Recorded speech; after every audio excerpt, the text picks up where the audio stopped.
Assalamualaikum warahmatullahi wabarakatuh. Dalam beberapa hari ini pasti semua Anda perhatian Anda terfokus pada usulan ada dari 3 partai pimpinan partai yang mengusulkan agar perpanjangan masa jabatan Presiden Jokowi, dan kemudian sejak tadi malam itu ada satu tulisan dari Profesor Yusril Issa Mahendra, seorang ahli hukum tata negara. Saya kira nggak perlu kenal kepada Anda. Tapi orang kemudian bertanya-tanya nih lebih detail, bagaimana sebenarnya, apa sih yang dimaksud oleh Profesor Yusril ini? Ini apakah kontra? Apakah kemudian dia memberikan jalan keluar untuk Pak Jokowi atau nah, supaya nggak penasaran, saya ngajak Anda ngobrol langsung dengan Profesor Yusril. Ya. Assalamualaikum. Salam, apa kabar? Alhamdulillah, alhamdulillah.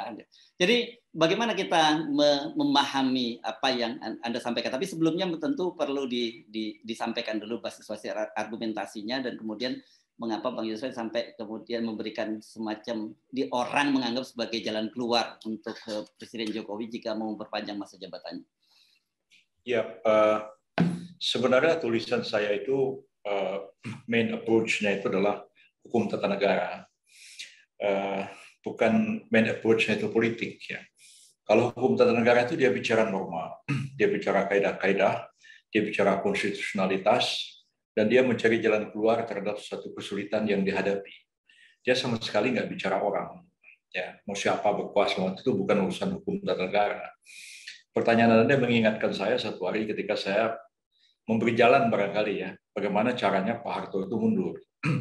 Ya, untuk mengakhiri krisis konstitusional yang terjadi pada waktu itu, juga krisis politik dan ekonomi.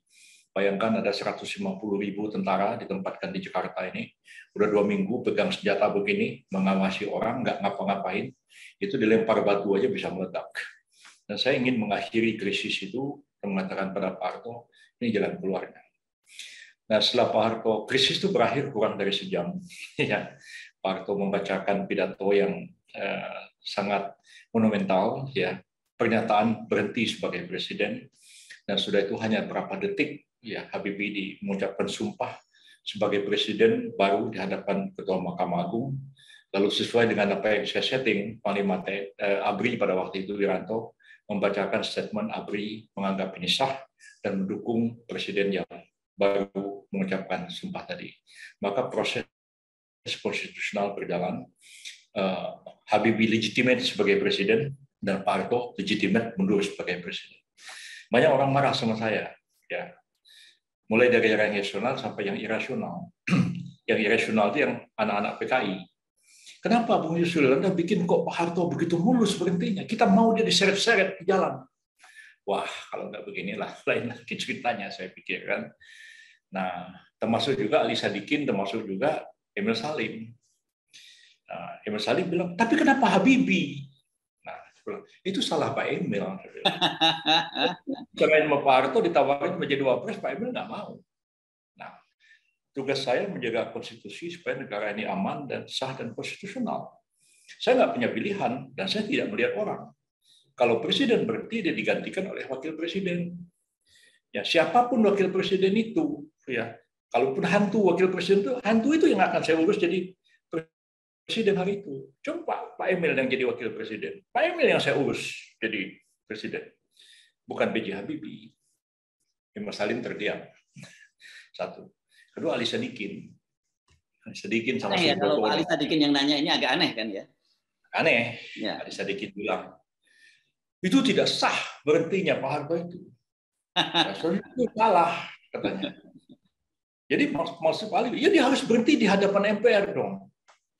Saya bilang, Pak Ali, gedung MPR itu sedang dikuasai oleh para demonstran, mahasiswa, segala macam. Gimana MPR-nya mau sidang? Itu satu. Kalau MPR-nya sidang, terus Pak Harto-nya saya bikinin pidato. Anggota yang terhormat, ya, saya mohon berhenti sebagai presiden. Terus MPR bilang, jangan Pak Harto. Terus mau ngapain? Nah, semua orang minta supaya Pak Harto mundur. Saya sudah bikin jalan yang paling mudah Pak Harto mundur. Pak Ali bilang nggak sah. Maunya Pak Ali ini apa? Ya. Kalau Pak Harto itu nggak sah berhentinya, berarti Pak Harto masih presiden loh hari ini. Saya bisa telepon Pak Harto suruh tangkap nih Ali Sadikin. Oke. Nah, karena dia masih presiden, jadi saya nggak ngerti Pak Ali ini maunya apa sebenarnya. Nah, jadi orang tuh kadang-kadang ya terlalu politiking otaknya itu. Oke. Apa yang saya buat, apa yang saya sumbangkan bagi bangsa dan negara ini, mencegah terjadinya krisis, mencegah terjadinya malapetaka, apalagi zaman 98, mencegah terjadinya perang saudara. Jalan keluarnya saya berikan. Nah, jadi harus dilihat dalam perspektif ini. Berpikir sebagai negarawan, sebagai akademisi hukum tata negara, dan saya tidak bertindak sebagai seorang politisi yang bicara, ya gua dong yang berkuasa, bukan dia. Saya nggak berpikir seperti itu. Oke, tapi kan kira-kira begitu, Bos. kasusnya kan berbeda. Kalau Pak Harto itu memang ada eskalasi ya, ada krisis gedung DPR dikepung, kemudian tuntutan Pak Harto mundur sangat gencar dari berbagai elemen. Sekarang kan kondisinya berbeda sebenarnya. Semua partai politik sebenarnya sudah sepakat semula ya untuk pemilu tetap tahun 2024. Nah, tiba-tiba muncul usulan ini. Kan ini sebenarnya usulan-usulan yang inkonstitusional justru, Bang Yusril. Iya, itulah yang saya katakan dalam tulisan saya itu. Kalau ditanya kepada saya, apa pemilu atau tidak? Saya bilang ya pemilu. Ya. Karena kalau tidak pemilu itu nabrak konstitusi. Nah, clear ya, posisinya di sini clear. Iya, bahkan saya memberikan satu jalan keluar. Lebih baik kita belajar sama Filipina. Ya, Comelec di Filipina tuh bisa melaksanakan pemilu yang lalu, pemilu serentak juga seperti kita. Itu pemilunya digital dan orang memilih hanya pakai handphone. Ya, sekarang aja saya bisa mindahin uang saya berapa miliar dari bank tanpa ada rasa khawatir kok. Nggak pernah ketemu bank. Atau uang saya udah pindah ke rekening orang lain. Karena saya punya kode yang sulit orang lain untuk memasukkannya. Ya, jarang sekali elektronik banking itu timbul masalah kan dalam praktek sekarang. Orang transaksi TGS berapa miliar itu selesai. Begitu. Nah, kalau misalnya masih ada waktu sekarang kita melaksanakan pemilu itu dengan digital election seperti itu. Saya pikir sekarang ini kan sudah terbiasa nih. Orang yang divaksin pada menggunakan apa namanya peduli apa namanya itu ada peduli lindung ya. Nah, jadi dia tahu dia pergi ke mall digunakan ini sekarang udah terbiasa. Nah, kalau besok ya orang dikasih kode-kode tertentu ya, Anda nyoblos begini, nyoblos pilpres, nyoblos partai dan segala macam. Dan sekiranya biaya pemilu akan mudah, akan murah, sederhana, tidak jor-joran, terhindar dari COVID, kos tidak mahal. Nah, tapi KPU mau nggak melaksanakan itu? Kan masih ada waktu 2 tahun ini dari sekarang. Itu satu. Tapi kalau misalnya pemilu yang menggunakan sistem yang modern dengan menggunakan IT itu tidak bisa dilaksanakan, ya karena berbagai faktor. Pertama alasannya mungkin alasannya nggak ada budget, ya tapi orang dengan mudah mengatakan untuk ibu kota negara baru kok ada duitnya, ya biasalah kalau dicari-cari begitu kan nggak ada apa namanya selesai-selesainya kan begitu. Nah, lantas mungkin juga pertimbangannya apa namanya pemilu ini kan barang sulit ya. Demokrasi itu kata Pak Natsir perkara yang sulit ya. Bertele-tele, makan biaya, makan waktu, berdebat panjang. Nah, tapi kita belum menemukan sebuah sistem yang lebih baik daripada demokrasi itu. Ya, sejelek-jelek diktator masih lebih baik demokrasi, tapi demokrasi itu mahal. Nah, kalau kita tidak bisa melaksanakan itu, lantas apa jalan keluarnya? Itu saya memberikan jalan keluarnya karena perubahan UUD 45 itu seperti yang saya tulis beberapa hari yang lalu sebelum tulisan yang kemarin saya katakan menyisakan sebuah persoalan. Amandemen UUD 45 itu tidak memikirkan apa yang kemungkinan terjadi itu disebut dengan constitutional crisis ya. Terjadi krisis konstitusional di mana negara itu menghadapi suatu kesulitan. Tidak ada jalan keluarnya. Gimana mengatasi itu? Nah, dulu kita berkali-kali menghadapi krisis tahun 45 di bawah UUD 45 itu. Bisa keluar. Ya, katanya orang-orang PSI, Bung Karno Hatta itu kolaborator Jepang. Bahkan pernah disebut anjing Jepang malah. Sebegitu jauhnya. Nah, mereka yang underground tidak kerjasama sama Jepang, itulah yang harus tampil menghadapi Sekutu dan Belanda untuk berunding. Makanya dia Syahrir jadi Perdana Menteri. Kan gitu kan, mengubah presidensial jadi parlementer. Pada waktu Bung Karno diberhentikan, Bung Karno itu kan presiden seumur hidup oleh MPRS. Tapi diberhentikan oleh MPRS yang dipimpin oleh Jenderal Nasution. Kalau Bung Karno berhenti siapa? Maka MPRS bisa menunjuk pejabat presiden pada waktu itu. Sekarang kalau krisis terjadi, pemilu tidak bisa dilaksanakan. Terus presiden habis masa jabatannya, menteri bubar, jaksa agung bubar, polisi. Nah yang tinggal tuh TNI Polri. DPRD bubar, DPD bubar, DPR bubar. Yang tidak bubar, Panglima TNI sama Kapolri. Karena dia nggak bisa diberhentikan. Dia hanya bisa diberhentikan oleh presiden atas pertimbangan DPR.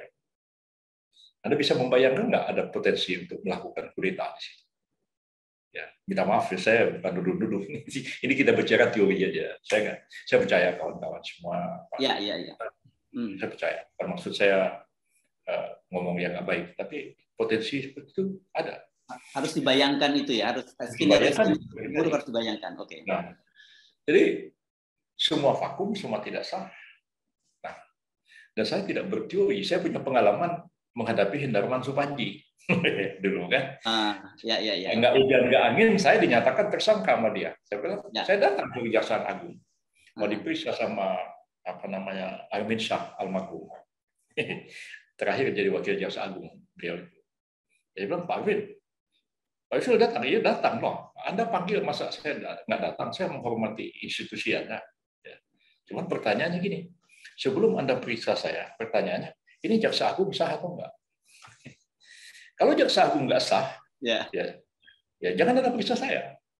Nah, saya ini orang taat hukum. Kalau saya bawa sepeda motor, di stop sama polisi, saya lihat polisinya itu, Pak, Bapak polisi, ya, dikeluarin surat dia polisi, ya saya tunduk. Tapi kalau polisi itu polisi gadungan, buat apa saya tunduk sama polisi gadungan itu? Nah, kalau presiden Jaksa Agung itu gadungan, ya, maka seluruh yang dilakukan oleh jajaran kejaksaan itu batal demi hukum, karena kejaksaan itu satu kesatuan. Nah, Anda bisa bayangkan nggak? Pak Jokowi jadi presiden udah lewat 5 tahun. Terus ngasih perintah loh, sampai ini ke sopo. Kan tanya gitu kan, Anda ini siapa? Nyuruh saya nyuruh perintah. Oke. Gawat negara ini. Nah, krisis legitimasi, krisis kepemimpinan. Nah, kalau udah terpaksa begitu, ya saya sih tidak membayangkan bahwa pemilu ini nggak bisa dilaksanakan. Ya, mudah-mudahan bisa dilaksanakan dengan baik, begitu ya. Nah, tapi kalau nggak bisa, nah makanya saya mengatakan perlu amandemen itu terhadap pasal 22E dalam hal pemilihan umum yang 5 tahun sekali tidak dapat dilaksanakan karena ya, terjadinya perang, terjadinya kerusuhan berskala nasional yang tidak mudah diatasi, terjadinya pemberontakan yang berdampak luas pada seluruh kehidupan bernegara, terjadinya bencana alam misalnya yang megatrust yang kemarin dibayang-bayangkan itu terjadi, ya, atau terjadinya wabah penyakit yang sulit untuk diatasi. Kan pemilu nggak bisa dilaksanakan. Terus Pak Jokowi masih ngaku-ngaku jadi presiden. Orang akan tanya, loh, Anda ini siapa? 1 menit aja lewat waktunya, dia kehilangan legalitas sebagai presiden. Saya Pak Subeno gini ya, saya cukup lama bergaul dengan Pak Harto. Ya. Ketika Pak Harto itu mengucapkan pidato yang ya saya ikut nyusun pidatonya lah yang beliau baca itu, keluar dari istana diiring-iringin oleh pengawal. Saya lihat dari depan istana itu perasaan sedih di hati saya. Ya. Pak Harto nih 32 tahun berkuasa sudah nggak berkuasa lagi. Berapa bulan kemudian saya datang ke rumah Pak Harto. Ya biasa. Pak Harto duduk di kursi roda. Duduk. Melihat saya datang, Pak Harto berusaha untuk berdiri. Pak Harto, jangan Pak, Bapak duduk saja. Real, kamu itu kan sekarang sudah jadi menteri. Harto ngomong gitu. Saya kan harus hormat sama kamu. Jangan begitu Pak Harto. Saya nggak enak begitu kan. Saya hari itu menyaksikan penguasa 32 tahun di Indonesia yang disebut orang diktator, koruptor, segala macam lah kata orang begitu ya. Duduk di kursi goyang sendirian di rumah. Kalau beliau itu ngasih perintah sama siapapun, siapa yang mau mengikuti perintahnya lagi? Ketika beliau waktu itu habis mengucapkan pidato berhenti dari istana itu, keluar dari situ Soeharto, manggil Panglima TNI, kamu lakukan ini. Panglima TNI bilang, Pak, Bapak bukan presiden lagi. Selesai semua urusannya. Jadi saya pikir legalitas itu penting. Jadi karena itu kita sambut baiklah ada usul Caimin, usul apa. Selepas daripada apa nawaitu beliau-beliau itu urusan beliau lah ya. Tapi kalau keadaan krisis terjadi, saya katakan ya, ini jalan keluar. Ya, hanya ada 3 jalan keluar untuk amandemen untuk penunda pemilu itu. Saya bilang amandemen konstitusi, ada apa namanya dekret menciptakan revolusi hukum, dan yang ketiga menciptakan constitutional conventions. Dan mana yang paling mungkin ditempuh? Ya saya mengatakan ya memang harus amandemen konstitusi. Nah, lalu timbul orang, wah kalau gitu Anda ini memberi jalan sama Jokowi. Ya, sama itu ya. Coba presidennya Subeno Arif, saya ngasih jalan sama Arif Subeno.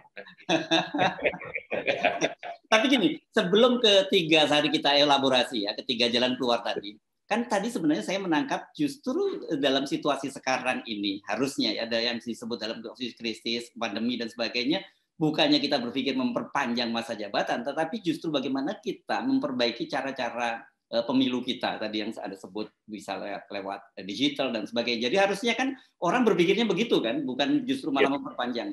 Gitu kan Bang Yusril harusnya kan? Iya betul. Itu salah satu cara yang saya juga sudah usulkan jauh sebelum tulisan yang terakhir ini.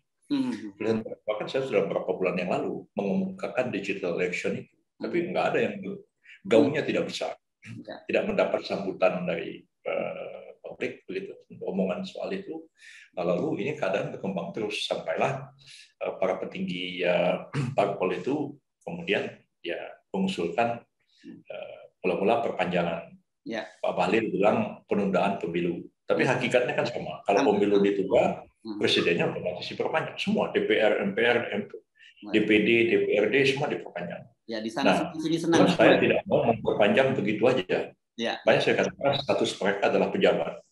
Jadi kalau misalnya Pak Jokowi ini nanti sesudah 20 Oktober tahun 2024 pemilu belum selesai, ya statusnya diberi status sebagai pejabat presiden. Ya, sampai dilaksanakannya pemilu. Jadi kata-kata pejabat itu walaupun dengan segala kewenangan yang penuh sebagai seorang presiden, ya. Pak Nasution dulu waktu MPRS mengatakan MPRS itu adalah MPR sebagaimana yang dimaksud oleh UUD 45. Nah, sama ya kalau sekarang ini pejabat kepala daerah misalnya kan ada pilkada, dia incumbent, dia sementara berhenti sementara kan, terus ada pejabat bupati itu punya kewenangan sama dengan bupati, bisa menyambut di UP segala macam zaman dulu kan begitu. Nah, tapi ya harus menyadari bahwa mestinya dia tidak mengambil keputusan-keputusan yang prinsipil. Ya, oke. Karena harusnya itu transisi. Ya, ini clear ya. Jadi posisi Profesor Yusril Iza Mahendra bukan memberi jalan keluar kepada Pak Jokowi, tetapi kalau itu memang mau ditempuh, itulah kira-kira opsi yang bisa dilakukan. Nah, sekarang kita elaborasi satu persatu. Siapa? Ya, Jokowi kebetulan aja dia jadi presiden. Oke. Ya. Ya. Mari kalau kita yang jadi presidennya sampean ya saya mau beri jalan sama sampean. Oke. Sekarang kita elaborasi satu persatu ya, dan plus minusnya kan tadi Anda menyebutnya soal amandemen UUD 45, tapi itu tidak bukan mengubah ya, tapi menambah gitu ya. Menambah tuh mengubah juga. Oh, oke. Jadi gimana? Ya, istilah hukum tata negaranya kan perubahan konstitusi. Itu baik mengubah pasal maupun menambah. Itu ya tetap disebut dengan amandemen konstitusi. Change of the constitution, ya begitu bahasa Inggris. Oke. Itu pertama yang diubah. Yang kedua ya ini yang menarik, yang decree. Nah, ini kan ini yang agak ngeri-ngeri sedap ini kalau decree ini ada konsekuensi. Ya. Ngeri-ngeri sedap. Ya. Coba mungkin bisa dielaborasi soal dekret ini. Ya, begini. Jadi dekret itu sebenarnya merupakan satu tindakan revolusioner, ya. Tindakan revolusioner baik mengambil alih kekuasaan maupun satu tindakan yang disebut dengan revolusi hukum. Nah, dan saya mengutip teorinya Ivor Jennings, revolusi yang sah, revolusi yang berhasil menciptakan hukum yang sah. Jadi kalau orang melakukan tindakan revolusioner, itu tidak bisa dinilai pada waktu dia melakukan tindakan itu. Jadi post factum. Dia baru sendiri post factum. Sesudah itu. Apa yang dilakukan diterima oleh rakyat atau tidak. Nah, kalau dia berhasil mempertahankan tindakan revolusioner itu, maka dia jadi pahlawan. Dan kalau dia gagal, dia bisa dituduh pengkhianat, dia bisa digantung, bisa dihukum mati. Anda bisa bayangkan Bung Karno sama Bung Hatta. Indonesia ini kan Hindia Belanda. Nah, sementara diduduki sama Jepang. Ya. Tiba-tiba ketika Jepang menyerah, Belanda mau balik lagi ke sini. Ya. Nah, Soekarno-Hatta proklamirkan kemerdekaan, itu tindakan revolusioner. Ya. Kalau dia berhasil, dia pahlawan. Kalau dia gagal, Bung Karno sama Bung Hatta itu bisa diadili sebagai penjahat perang. Itu risiko. Nah, tahun 59 itu contoh yang paling sempurna, ada revolusi hukum. Nah, saya waktu itu bukan menjadi guru besar hukum tata negara di Fakultas Hukum UI, saya membantah pendapat dua guru besar sebelumnya, Profesor Djoko Sutono dan Profesor Notonegoro, yang mengatakan dekret Presiden 5 Juli 59 itu didasarkan kepada Noodstadrecht dan Staatsnoodrecht. Itu sampai buku-buku penataran P4 isinya masih seperti itu juga. Saya membantah pendapat itu. Sebab kalau Staatsnoodrecht artinya negara itu dalam keadaan bahaya, krisis, lalu kemudian mengambil satu tindakan revolusioner. Tapi apa betul tahun 59 itu visi? Bung Karno aja ada di Jepang. Ada di Jepang melakukan kunjungan lama di Jepang. Saya nggak usah cerita lah bagaimana Bung Karno di Jepang itu jadi nggak enak. Jangan masuk kemana-mana. Fokus yang ini. Sama kemarin lagi barang itu kan. Nah, lalu konstituante bersidang di Bandung. Yang dituduh ini konstituante gagal membuat undang-undang dasar. Apa betul konstituante itu gagal? Konstituante itu tidak gagal. Dia sudah 95% selesai. Yang belum selesai itu masalah dasar negara. Apakah Islam atau Pancasila? Juanda usulkan supaya kembali ke UUD 45. Orang-orang NU, Masyumi, PSU mengatakan, oke, kalau mau kembali ke oke. Tapi amandemen 7 kata Piagam Jakarta. Ketuhanan dengan kewajiban menjalankan syariat Islam bagi pemeluk-pemeluknya. Ini kompromi. Kami tidak menuntut negara berdasarkan Islam, tapi tuan-tuan pendukung Pancasila, ya, tolong agak mundur sedikitlah. Ketuhanannya tetap Pancasila ditambah 7 kata yang dihapus. Jangan lupa nih di pendukung Pancasila ini ada PNI, ada PKI, ada macam-macam di dalamnya. Ya, bahkan pendukung PKI itu yang oleh orang Muslim itu pendukung palsu Pancasila, pendukung Pancasila PKI. Nah, lantas katanya gagal. Nah, lalu yang kedua, PRRI yang memberontak Darmstadt itu sudah dihabisi. Nggak ada, situasi negara aman. Makanya presidennya jalan-jalan ke Jepang. Jadi apa yang dibilang Staatsnoodrecht? Nggak ada. Aman kok. Ya. Lalu kalau tidak Noodstadrecht, negaranya tidak dalam bahaya. Tapi hukum tata negaranya dalam keadaan bahaya. Maka Noodstadrecht, katanya Djoko Sutono dan Notonegoro. Saya mengatakan dari mana itu teori itu? Ya. Andai kata konstituante itu benar-benar gagal membuat undang-undang dasar baru, toh undang-undang dasar sementara tahun 50 itu masih sah berlaku. Kenapa harus kembali ke UUD 45? Nah, ini kepentingan Soekarno. Nah, itulah usul Juanda mengatakan kembali ke UUD 45, pelaksanaan demokrasi terpimpin dalam rangka kembali ke UUD 45. Makanya Buya Hamka tanya, ini yang pokok yang mana nih? Kembali ke UUD 45-nya atau pelaksanaan demokrasi terpimpinnya? Nah, tapi melihat begitu, nah, konstituantenya selesai pemungutan suara, dinyatakan reses, pulang ke daerah-daerah, dihalang-halangi sama Koramil, Kodim, supaya tidak kembali ke Bandung. Siapa yang bermain? Nasution. Kenapa Nasution bermain? Nasution punya kepentingan dui fungsi ABRI. Kalau konstituante itu selesai dengan UUD 45, UUD baru, tentara itu tetap aja sistem demokrasi liberal, tentara itu dibarak aja nggak ikut-ikutan politik. Nasution kan kepengen sekali tentara masuk ke dalam dui fungsi ABRI itu. Jadi itu sudah mulai dibicarakan.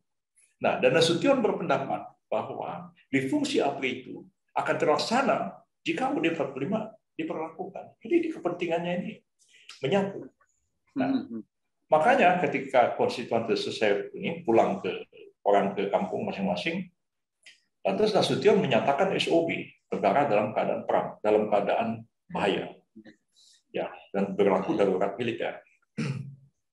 diambil alih oleh tentara. Jam malam diberlakukan, TV belum ada, radio hanya milik pemerintah RRI, ya, radio swasta belum ada, TV belum ada, koran dibredel semua, Indonesia Raya, korannya Masumi apa itu Abadi, bredel semua. Abadi. Jam malam diberlakukan, dan Nasution kerahkan truk-truk militer dari Cimahi ngangkut orang, dari Cimahi, dari Tasik, lalu teriak-teriak di gedung 0, bubarkan konstituante, dekret kembali ke UD 45. Ketua PNI Suwiryo telegram ke Bung Karno segera pulang untuk mendekretkan UD 45 dan situasi sudah matang. Dikondisioning oleh Nasution. Nah, kalau nggak ada di conditioning nggak jadi juga, dan itu mendapat dukungan besar dari PNI dan PKI pada waktu itu.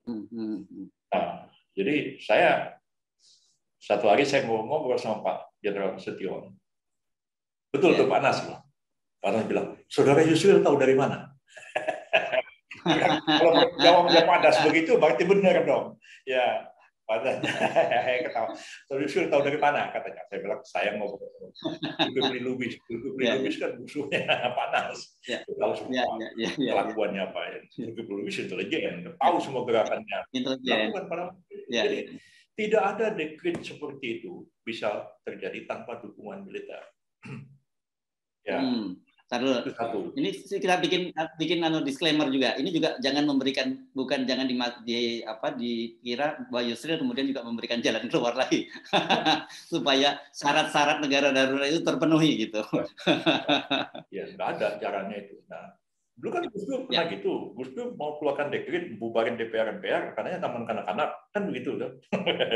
Saya bilang, Gus, jangan dibubarin. Gimana mau dibilang taman kanak-kanak kan? MPR itu yang milih panjenengan jadi presiden. Saya disuruh mundur segala. Ya, kan saya udah kasih jalan sama panjenengan jadi presiden. Terus sekarang gimana Gus? Saya bilang kan. Gusnya hahaha ketawa-ketawa begitu. Nah, satu hari di sidang kabinet ketika keadaan sudah serius, ya MPR sudah keluarkan memorandum pertama, rapat kabinet. Dan saya bicara 15 menit menjelaskan. Saya bilang ini dekret ini adalah satu tindakan revolusioner. Saya ceritakan yang agak detail bagaimana Nasution merekayasa, bagaimana Bung Karno dekretkan. Saya bilang itu hanya bisa dilakukan oleh pemimpin sekaliber Bung Karno yang punya karisma luar biasa. Apakah Bapak Presiden punya kaliber karisma seperti Bung Karno? Di sidang kabinet ya. Dan itu didukung oleh militer. Nah, sekarang ini Panglima TNI ada di sini, dan TNI tidak pernah berkomentar apapun sehubungan dengan rencana Presiden untuk mengeluarkan dekret. Ya, saya bilang ini keadaan itu serius. Ya.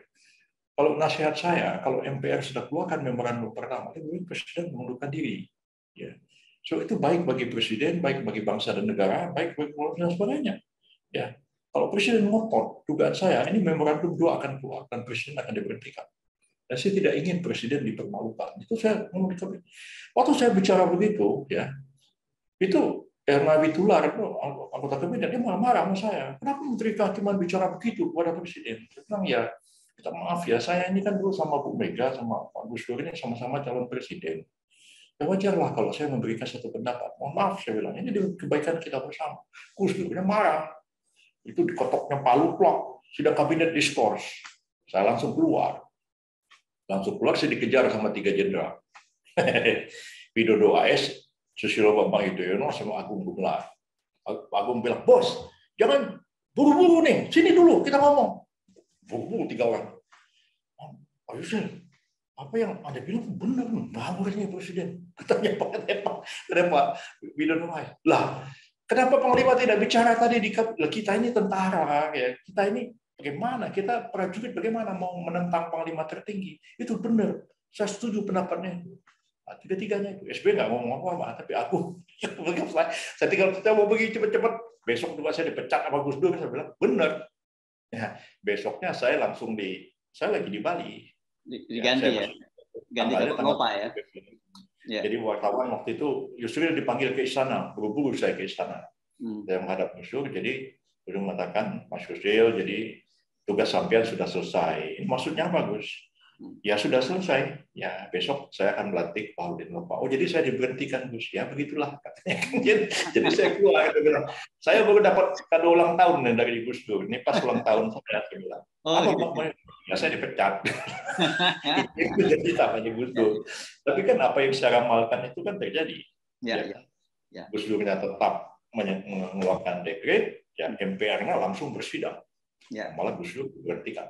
Nah, jadi saya bilang nggak bisa, ya mungkin ya seperti Bung Karno, dekret 5 Juli 59 itu susah untuk diulang dalam sejarah ya, karena kondisi-kondisi seperti itu. Apalagi sekarang Presiden Jokowi apa punya gezah seperti Bung Karno ya jauh sekali lah.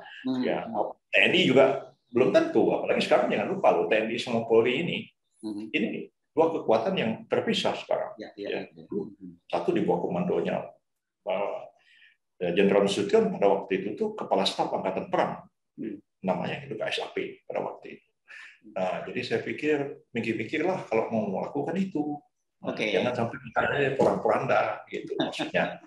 kan Prof Yusril pernah memberikan nasihat kepada Pak Harto, pernah memberikan juga nasihat kepada Gus Dur, dan dua-duanya meskipun dengan cara yang berbeda terbuktinya benar nasihatnya. Nah, sekarang apa nasihatnya pada Jokowi dalam kasus yang ini? Pak Harto itu bagaimanapun ya, saya ingat satu hari ya, kita memperingati 10 tahun reformasi. Saya sama Pak Amin Rais diwawancara sama ATP MNC pada waktu itu. Karena kami dianggap sedikit orang yang terlibat lah dalam proses. Pak Amin itu bilang ya, saya sekarang mengakui bagaimanapun Pak Harto itu orang berjiwa besar. Saya membayangkan kalau Pak Harto itu ngotot apa yang disarankan Bung Yusril supaya mundur. Kayak Pak Harto itu kayak Saddam Hussein, kayak Hosni Mubarak, ya, atau kayak si Bashir Assad ya, di Syria. Apa jadinya ya negara kita ini?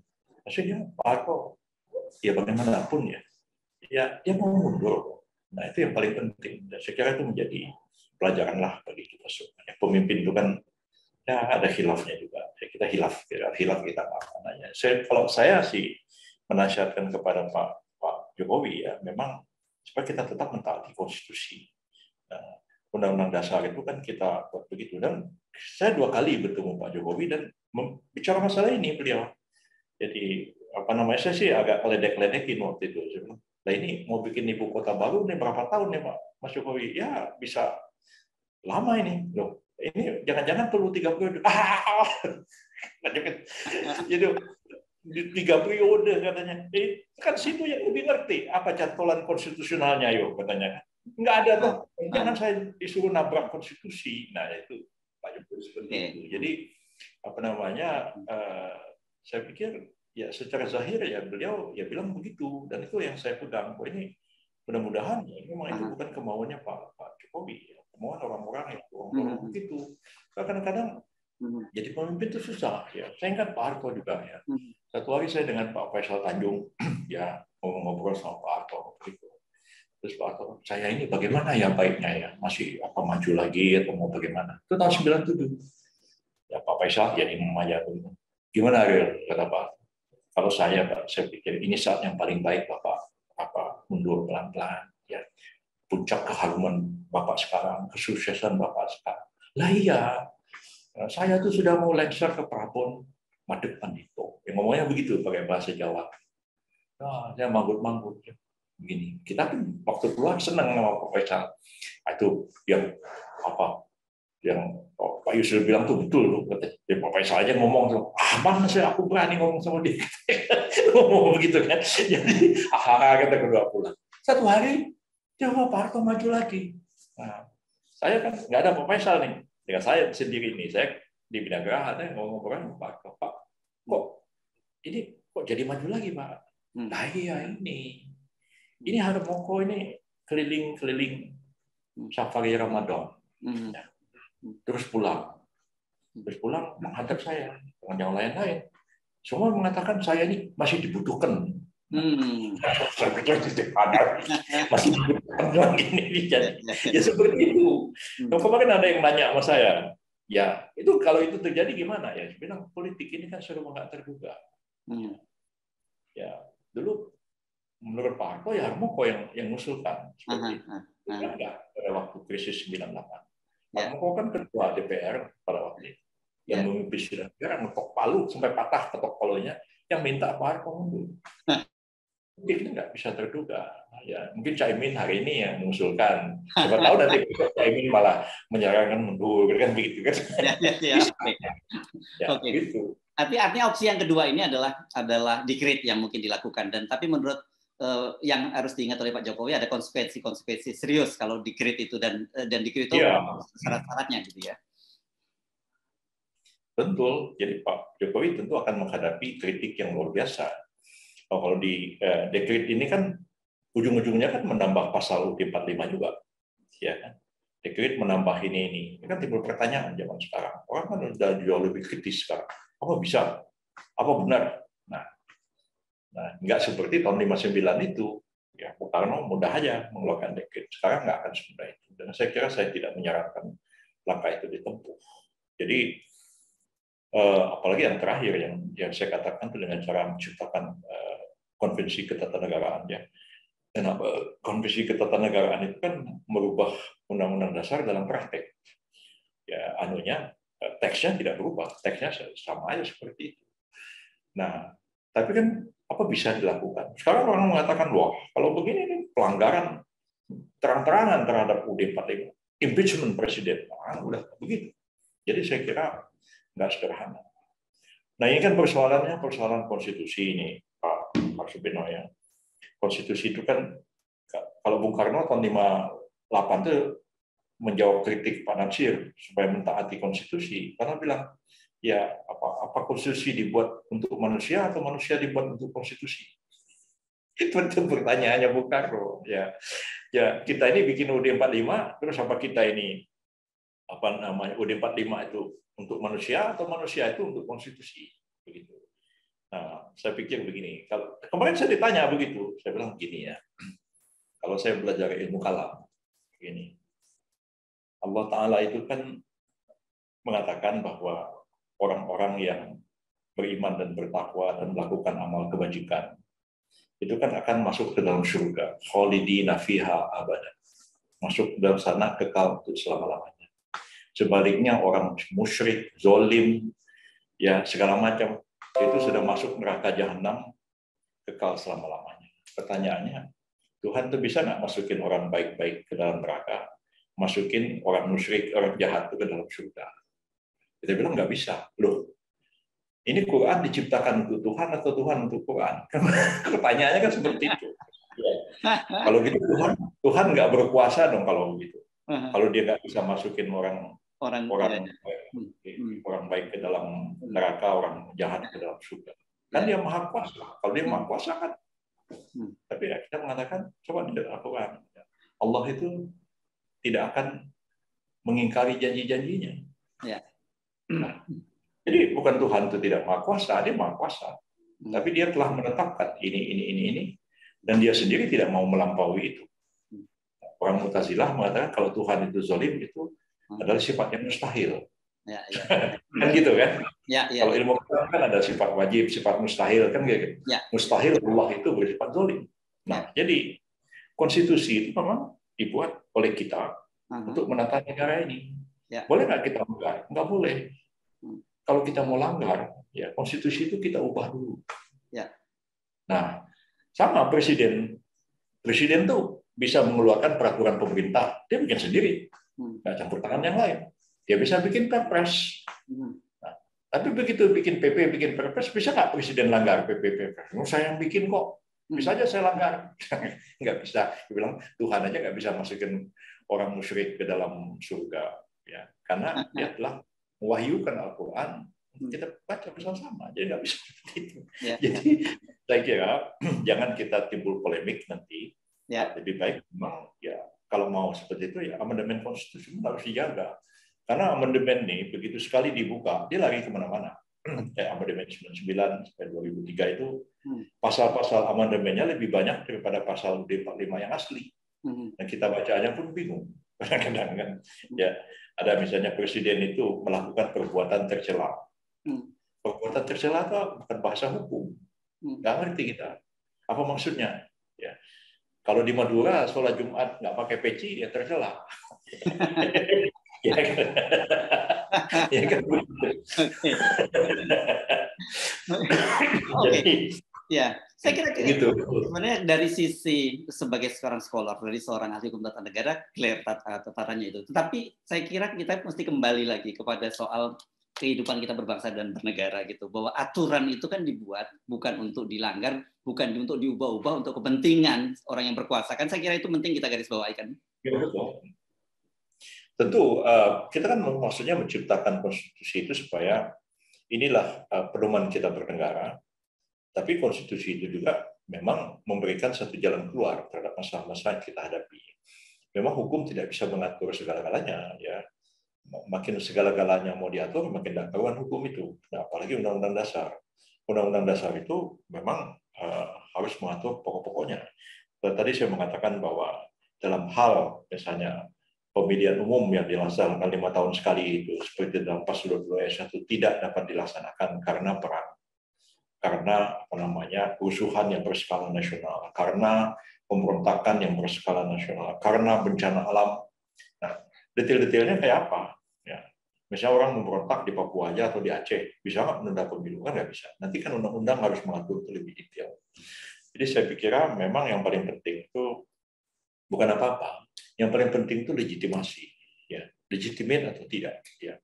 Pak Harto itu memerintah 5 tahun, 5 tahun, 5 tahun sampai 7 kali. Ya, yang terakhir dipotong tengah jalan. Nah, lalu pertanyaan kita, apakah itu legitimate dia memerintah sebegitu lama? Itu tafsir terhadap konstitusi. Itu seperti itu zaman itu. Saya nggak setuju.